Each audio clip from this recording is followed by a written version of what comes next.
Hello, I'm Kevin Honeycutt, and welcome to Raising Digital Kids. Today I want to talk about helping kids learn to be in charge of the time they spend online. And I want you to think about this. Now ask yourself this question and be honest. Have you ever opened your laptop and lost 4 hours? Just said, where did that time just go? And if you really look, how do we spend our time online? You know, if you were to look at your mind like an operating system and see what apps you're running online, I wonder how much time you'd allocate to each app. I asked my kid this question one time. He was writing a research paper. I said, how much time did you spend on that paper? He said, 4 hours. So we looked at the log time on his computer.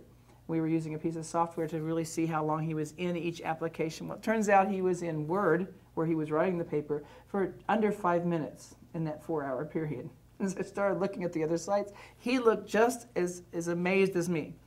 Now, I can't judge him for that. I do the same thing. Are we running these things, or are they running us? This is the new killer app, this skill of learning how to mediate your digital life.